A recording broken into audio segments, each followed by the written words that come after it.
So, your warm-up looks pretty easy today, right? Yeah. Something you can do.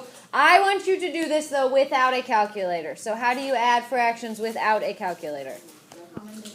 Common denominators. What's the common denominator going to be on that first one? 8. So we need to turn both of the bottoms into 8s. Yeah, we're going to multiply the numerator and denominator by 4 on the first one. So that gives us 4 over 8. And then the other one's already 1 over 8. So you can see that I combined them and got common denominators all at the same step. Now I can just add them. I get 5 over 8. Any questions on that? All right, what would the common denominator be on that next one? 30. So I'm going to turn both denominators into a 30. How do I turn the first one into a 30? Multiply by 3. Yes, so I'm going to multiply top and bottom by 3. That gives me a 9. What would I do on the next one? Multiply by 2. That gives me an 8.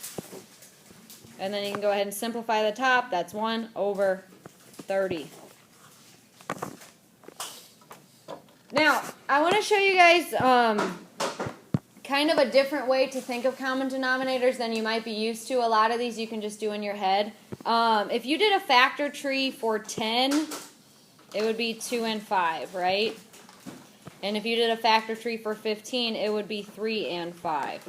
So the way we're going to think of least common denominator today is by prime factorization. So we're going to factor things, and then you need the smallest number of each factor, or actually the largest number of each factor from each term. So are there any 2's? Yeah, this one has 2 2's, or sorry, it has 1 2, so you need 1 2. All right, this one has 1 3, so you need 1 3. And then they each have 1 5, so you need 1 5. What is 2 times 3 times 5? 30. So that's kind of how we're going to do it today. We're going to be looking at polynomials, so it's a little more difficult than numbers. But I just wanted to show you the basic strategy we're going to use today in a problem that you can do in your head. So any questions on how I did this part up here? We just looked at the factorization of each of these. We knew that the common denominator needed 1 2 from here, 1 3 from over here, and then they each had a 5, so 1 5 would cover us. Any questions? All right, here's what we're doing today. Section 9.5. It's all about addition, subtraction, and complex fractions. If you felt super comfortable with the warm-up, this should not be anything earth-shattering. The problem is I think a lot of us rely on our calculators to do fractions, so we get a little out of practice with the basic concepts, but I think you guys will do just fine. All right, here's the first one. If you want to write what's in the box, that's fine. That box is going to be up there for almost all of our examples today. It's not going to change. But what it says is the least common denominator contains each factor the greatest number of times it appears in either denominator. So sort of like how the 5 appeared in both our denominators in the warm-up, so we needed just 1 5. If there would have been 2 5s, we would need 2 5s if 2 5s appeared in one of the denominators. We also saw a 2 in a denominator and a 3 in a denominator, so we needed those as well. So like I said, it's a little harder when we're not working with numbers, but it's still that basic concept. So for this first one, for our LCD, which is the least common denominator, we need a 2. We also need what? X squared. So the 2 came from our first expression. The x squared came from our second expression. So I need to turn both denominators into 2x squared so that I can add the numerators. Just like on the warm-up, I'm going to do that all in one step. I'm not going to go through the process of writing out 2 separate fractions, then putting them together. I'm just going to put them together and do common denominators all at the same time. What do I need to multiply the 1/2 by? X squared. Why would you multiply them by? Yeah, there's a lot of stuff. It's kind of doing it all at once. What do I need to multiply the second one by? 2, good. And she was asking, well, why didn't you put times 2 down here? I basically already did. That part I just kind of did all at once. So I just basically need to, right now, figure out what 3 times 2 is. And, of course, that is 6, so plus 6. Now, sometimes it's beneficial to factor and see if anything cancels. Nothing is going to factor or cancel here, so we are actually done on this one.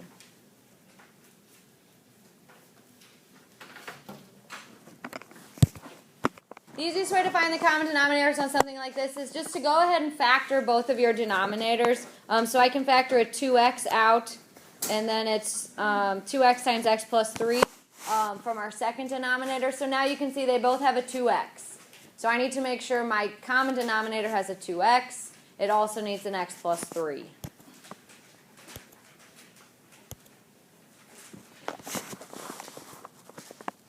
So I'm going to just go ahead and set it up in one fraction, or one rational expression. And I know it's going to be 2x times x plus 3. So to get that common denominator, this guy's fine, right? We don't need to multiply him by anything. He already had that as the denominator. What do we need to do up here? X plus 3.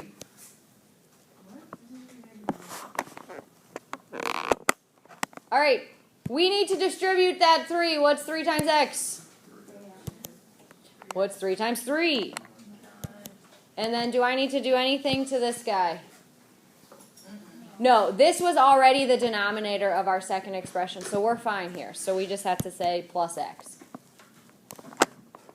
So again, I'm sort of skipping a step that you usually see when you add fractions, where you write them separate with the common denominator, then you add them. I'm just trying to save us some space.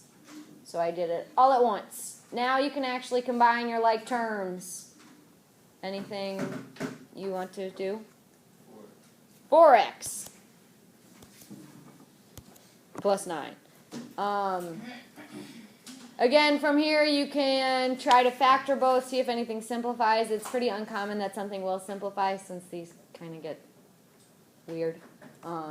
But it is worth thinking about. There's nothing we can factor out of the top. The bottom's already factored, but nothing's going to cancel, so we are good. Questions?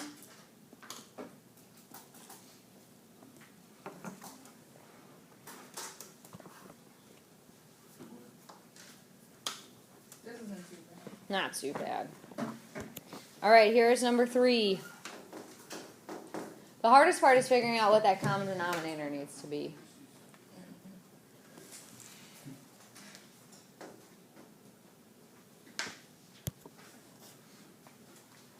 So remember, each factor that appears in either denominator needs to be present in your common denominator. So what are the 2 things we need present in our common denominator? X plus 5.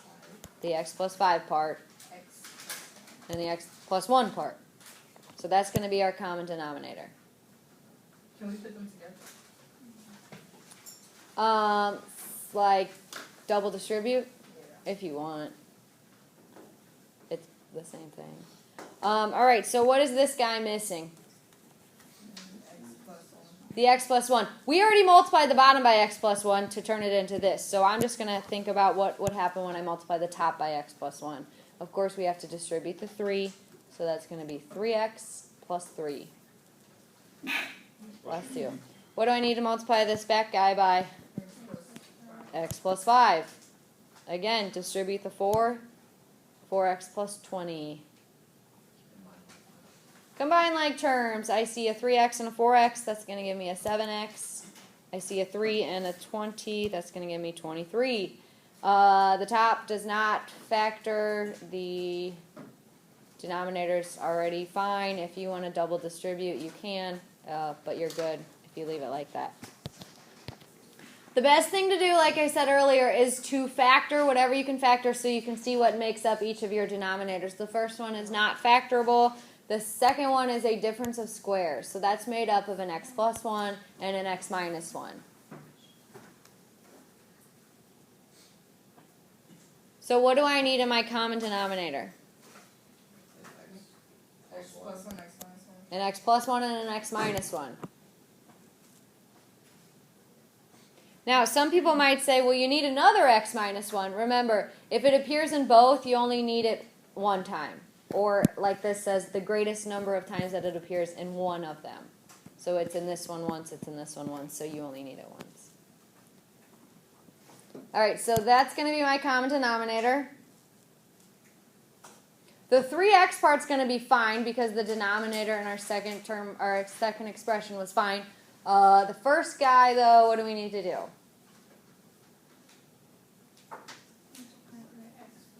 Multiply by x plus 1. Good. And you'll distribute that x, so you get x squared plus x, and then plus that 3x because this was already the common denominator. It did not change, so you don't need to change the numerator either. Like terms. There you go. Now, you might want to factor an x out of the top. You might want to leave it as it is. Both answers are acceptable. You might want to rewrite the denominator as x squared minus 1. It's all the same thing. You're basically just going in circles, so you can leave it like that. Questions?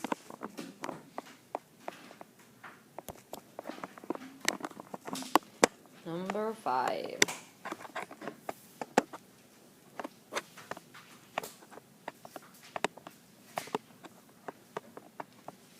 All right, the biggest difference here is this. The easiest way to handle these is to make them addition problems. The way you do that is you change this to a plus sign and you change all the signs in your numerator of the second expression. Did everyone see what I just did there? Adding an 8 is the same thing, or adding a negative 8 is the same thing as subtracting an 8. So I am always just going to change them to addition. Then I'm going to handle it like normal. It's nice to do that at the beginning in case you're multiplying by some sort of binomial. Then you won't lose that negative sign. So I always handle it right at the beginning. There are multiple ways to handle it. That's just the way I'm going to do it. All right, now I'm going to work on my common denominator. What should I do to figure out my common denominator?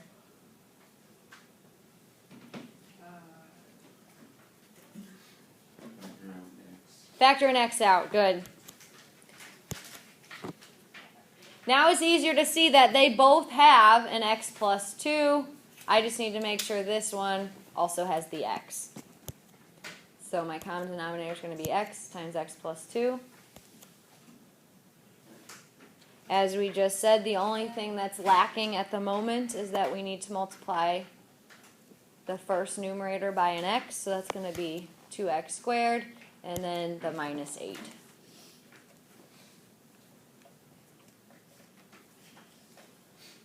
What are your questions?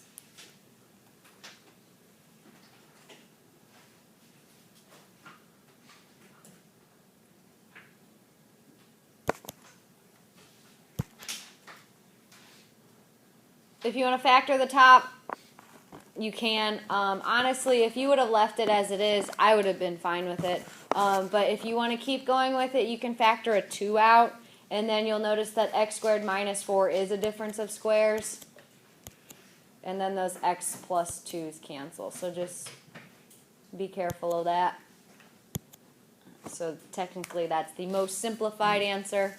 But again, if you stopped here, it would not be the end of the world. This one's kind of hard to see. It's kind of hidden in there.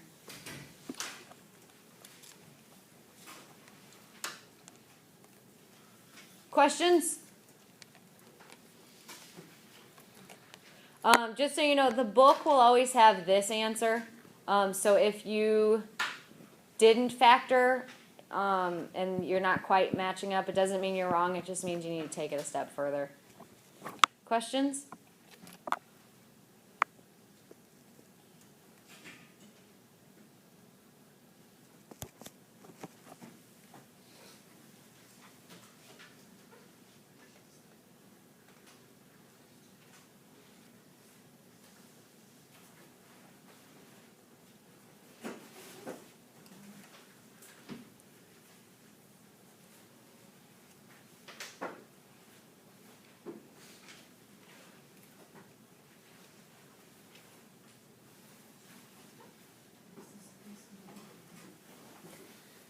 All right, first thing I'm going to do is take care of that minus. So I'm going to change it to a plus and change the 7 to a negative 7. Now I'm going to work on my common denominators.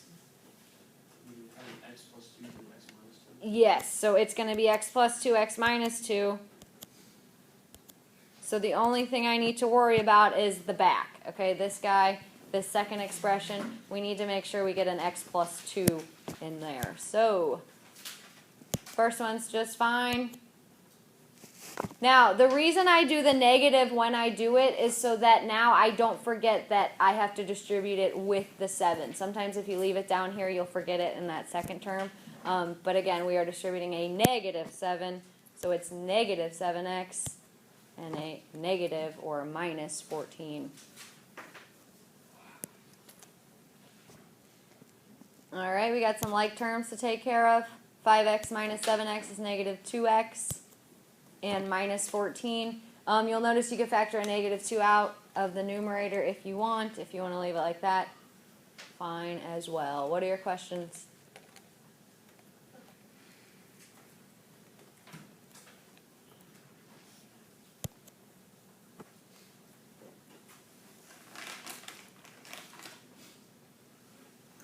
Can you go back really quick? Sure.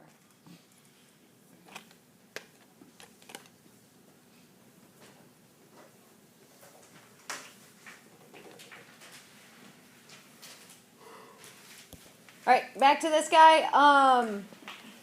Same first step. Again, this negative messes people up more than I usually anticipate because people will just turn the x into the negative. They'll forget about the 2 as well. So remember, as soon as you see a minus, change it to a plus, change all the signs in your second expression's numerator. So it's going to look like that now. Now, what do you guys think my common denominator is going to be? Yes, x cubed. So we need to get an x in our first expression. Isn't that x squared too? Well, so this one has x times x. This one has x times x times x. So remember, we go with the greatest number of times it appears. So I can't take an x away from this, but I can give this one another x, then they both have x to the third. You could do, some people I would see them do x to the fifth. That is a common denominator, it's just not the least common denominator. So yeah, you can easily turn this x squared into an x to the third, so that's what we're going to do. The way you do that, you multiply it by an x, so I have to multiply the numerator by an x as well. That's going to be 3x squared plus x, and then you still have the minus x plus 2. We have some like terms. The x is in the numerator, so it's just going to be 3x squared and plus 2. Again, you can check to see if something factors. Nothing factors here, so you are good to go. Questions?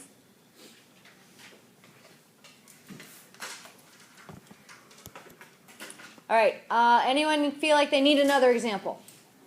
All right, then I'm going to speed through this one. You can sort of watch it as you go. I would not write it down, but it's same process. All right, this is what I want to get into. These are called complex fractions. They're basically fractions inside of fractions.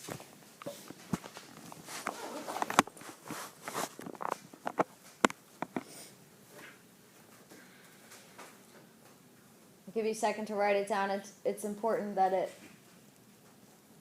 it's just as it appears. You can see this one's like a little more bold. It kind of shows you that this is one big fraction. This is your numerator. This is your denominator. So again, a fraction in a fraction, top and bottom on this example.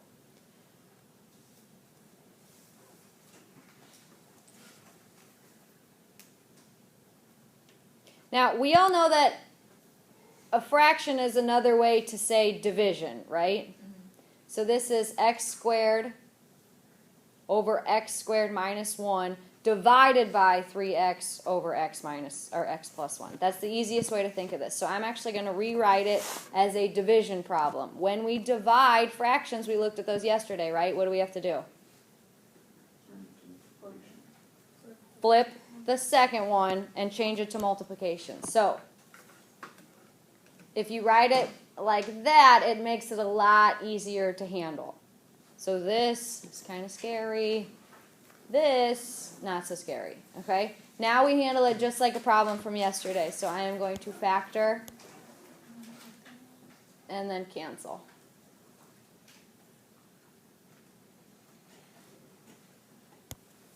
So we have x plus 1s. We have some x's. So we're left with x in our numerator and 3 times x minus 1 in our denominator. Any questions so far? We're going to look at one that's a little more difficult next. So let me know if I've lost you somewhere.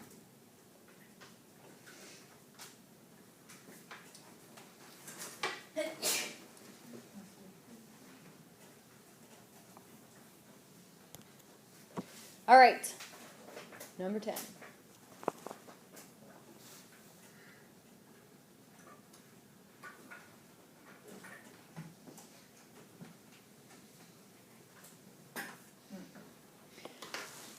All right, now it's a little more difficult because the whole numerator isn't a fraction, just part of the numerator is a fraction. There's a few things you want to do, and I'm going to do them all at the same time, so let me know if I lose you somewhere. I want to actually do this subtraction. Well, what do I need to do this subtraction? Common denominators. What's the common denominator going to be? X. So what do I need to multiply this one by? X. X over x, right?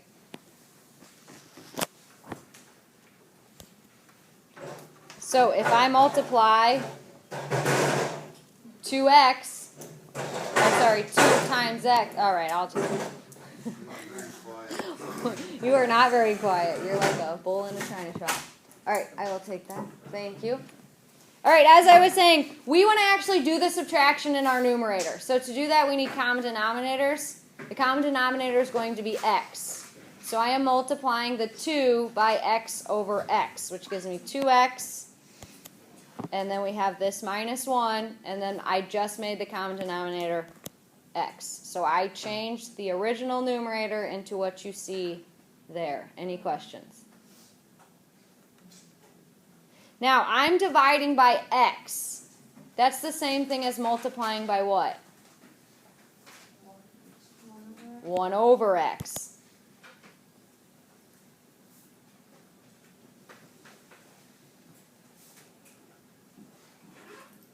All right, you can go ahead and do the multiplication. Multiplying 2x minus 1 by 1 doesn't change anything, and then we get an x squared in our denominator. Any questions?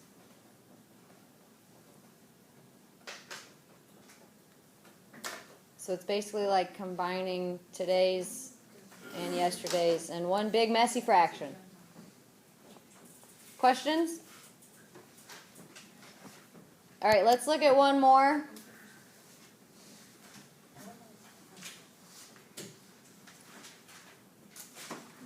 All right, so now we need to get common denominators in our original numerator and our denominator. Then do the flip and multiply thing, so lots of stuff happening at once here. What's our common denominator? X. Good, so I need to multiply this one by x. So that gives me x plus 1 over x. So all I did there was just rewrite the numerator with the common denominator of x. Any questions?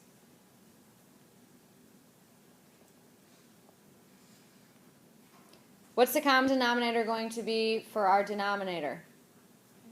X. Good. So you are going to multiply this 1 by x over x. So 1 times x is x. Then you have the minus 1, and then your common denominator of x. Then we're going to flip it. Some of you probably flipped it in that first step. That's fine. Everybody ready for the flip?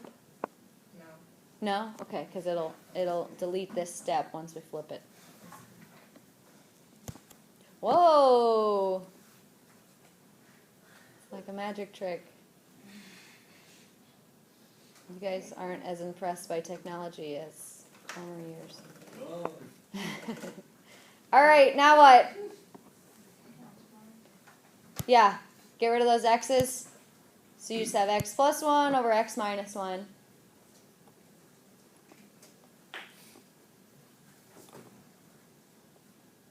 Questions?